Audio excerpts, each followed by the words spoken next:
l'école. Le ministre Anatole Koudini-Makosso est formel. La circulaire du ministre demande de maintenir les relations contractuelles. La mise en œuvre du programme de continuité pédagogique par les promoteurs est la solution la plus pragmatique à l'asphyxie financière des établissements privés d'enseignement causée par la mesure de fermeture des écoles consécutive à la pandémie à Covid-19. Entre le promoteur de l'école privée et le parent d'élève, il y a un contrat synallagmatique. Le contrat synallagmatique, ça veut dire que chacun d'eux a une obligation. Le promoteur de l'école privée a l'obligation de donner l'enseignement à l'élève. Le parent de l'élève a l'obligation de payer le promoteur de l'école privée. C'est ça la nature de leur relation. Si les relations contractuelles sont maintenues, ça veut dire que le promoteur de l'école privée doit réfléchir sur la manière de faire parvenir l'enseignement à l'enfant et il s'appuie sur ce qu'a dit le ministre qui a garanti la continuité pédagogique par la production des documents. Il fait ces documents, il les donne aux enfants. Et le parent d'élève qui reçoit ces documents, il devra s'arranger à continuer à payer comme si l'enfant était encore en classe.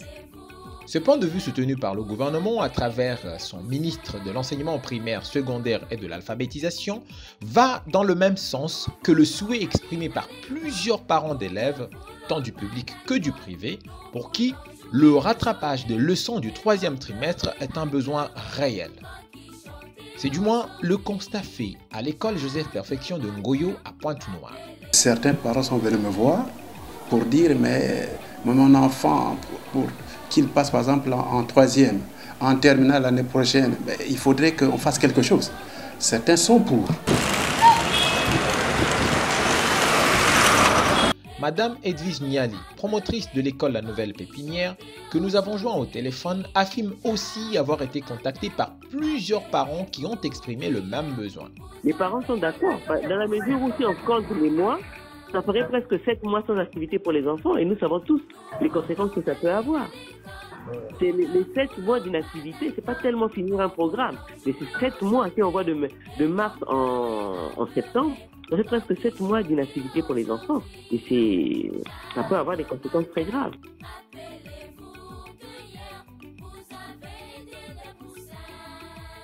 Mireille Gazo, directrice exécutive de l'ESIC. Pour les jeunes bacheliers, il est important d'avoir une occupation, de maintenir leur système d'apprentissage en éveil pour pouvoir en fait leur permettre de continuer à être concentrés sur l'acquisition des savoirs, sur la disponibilité cérébrale accordée à une démarche d'apprentissage, ce qui les éloigne des vices, de l'oisiveté et de toutes les sirènes qui peuvent siffler à leurs oreilles. Donc c'est important pour nous de maintenir ce dispositif d'apprentissage. Si le besoin est si réel, l'on se pose la question de savoir pour quelle raison la mise en œuvre d'un programme de continuité pédagogique n'a pas suscité beaucoup d'enthousiasme dans le milieu des promoteurs des écoles privées, alors qu'ils en ont reçu l'injonction du ministre de l'enseignement primaire, secondaire et de l'alphabétisation. Gilbert Osebi, directeur des cycles au complexe scolaire Joseph Perfection de Vungu à Pointe-Noire, évoque le non-paiement des émoluments des enseignants du mois de mars comme étant l'obstacle majeur à la mise en œuvre de ce programme. Avec l'avènement de la pandémie, nous n'avons pas, par exemple, pu payer les émoluments des enseignants du mois de mars. Et même au niveau de l'administration, à ce moment, un enseignant qui se trouve dans cette situation-là, vous allez l'appeler pour lui dire d'aller poursuivre l'enseignement à domicile, vraiment, soyez à notre place. Donc on n'a pas pu, tout simplement parce qu'il fallait d'abord régler le problème financier du personnel et afin de demander à ce personnel-là de poursuivre cette politique au niveau du domicile des enfants. Pour Mireille Gazo, Ce préalable soutenu par plusieurs promoteurs et leurs équipes pédagogiques n'en est pas vraiment un parce qu'à son avis, un établissement privé d'enseignement doit toujours avoir une réserve dans laquelle puiser lorsqu'il faut faire face à une situation urgente, à l'instar de la fermeture brusque de l'école en plein milieu de l'année scolaire. Quand on pilote une activité, il est fortement recommandé de pouvoir avoir un minimum de trésorerie, d'avoir déjà un fonds de roulement pour commencer. Ce fonds de roulement qui va financer votre trésorerie et qui va vous permettre en fait de faire face aux situations difficiles. Les situations difficiles, c'est quoi? C'est comme celles qu'on connaît. Ça peut être en dehors des situations de force majeure. Ça peut être un client qui est défaillant. Ça peut être une difficulté particulière. Ça peut être le marché qui se meut, qui évolue. Ça peut être un souci en termes de process. Voilà. Donc ça permet, la trésorerie, c'est une façon de gérer qu'on doit. Enfin, c'est une prudence que l'on prend, une précaution que l'on prend pour pouvoir avoir un mode de gestion sain et qui permet en fait de faire face aux situations compliquées.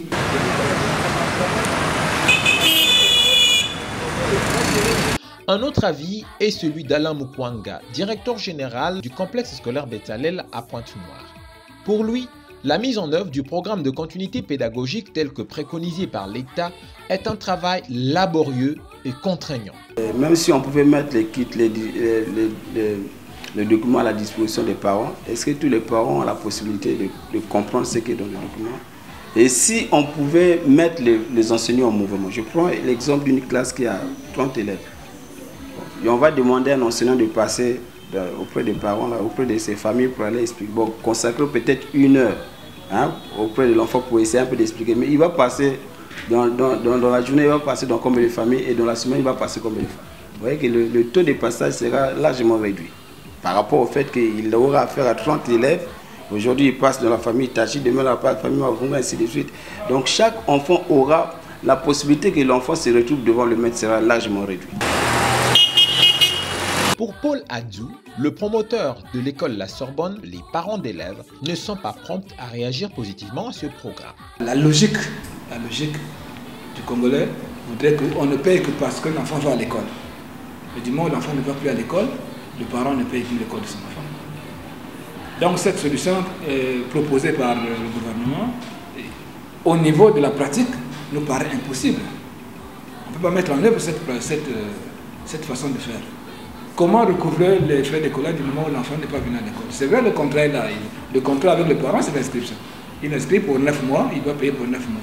Mais aujourd'hui, les circonstances ont fait que l'école s'est arrêtée en chemin, en cours, et que le ministre nous dit non, continuez à travailler avec l'enfant à la maison pour que le parent continue à respecter ses engagements. Mais nous avons constaté que les parents ne peuvent pas le faire. Pendant le confinement, avec l'aide de la cellule interassociative, il s'est lancé dans la production de supports de cours interactifs. Là, c'est j'apprends à la maison. Voilà. Donc j'ai fait ça pour tous les élèves des classes de passage. Du CP1, normalement, ça devait être du CP1 jusqu'en 4e. Mais pour l'instant, j'ai déjà produit pour toutes les classes de passage du primaire, donc du CP1 au CM1. Ils ont ce support. Mais la réaction timide des parents d'élèves qui n'ont pas vite adhéré à son initiative a failli entamer son moral au point de conclure que les parents d'élèves ne sont pas prompts à réagir positivement à ce programme. Il y a eu comme un peu de l'amalgame.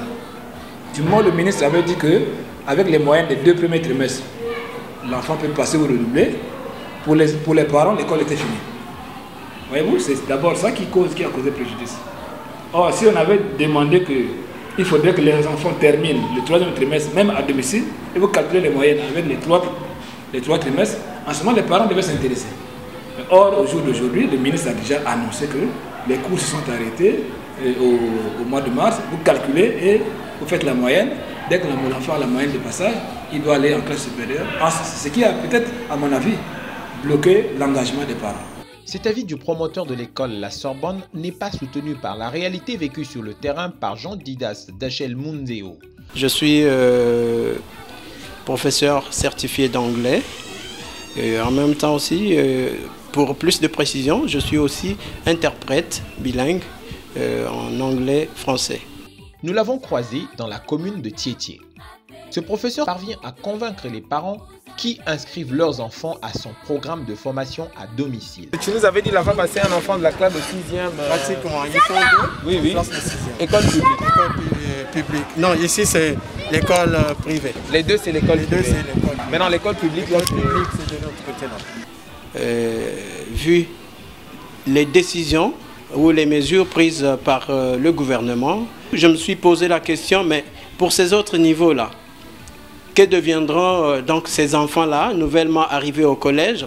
Je vais parler déjà du niveau 6e. Il serait mieux qu'on rattrape ces enfants-là à domicile. J'étais donc obligé d'exploiter cette initiative en passant de porte à porte. C'est pourquoi d'ailleurs aujourd'hui, vous me voyez que je suis en train de faire cours à ces enfants-là. Premièrement, il faut passer toujours par une révision. Oui. Et après, on va exploiter un nouveau thème. Et pour l'instant, nous sommes sur la révision, question personnelle. L'enseignement normal. Vous avez des objectifs spécifiques, des objectifs généraux. Oui. Est-ce que vous respectez la même chose, même si c'est à domicile? Dans l'enseignement général, oui. C'est pratiquement le même programme. La présence de la montre, c'est pour voir parce que nous avons 2 heures, 2 heures de cours. Donc, il faut respecter ces 2 heures-là.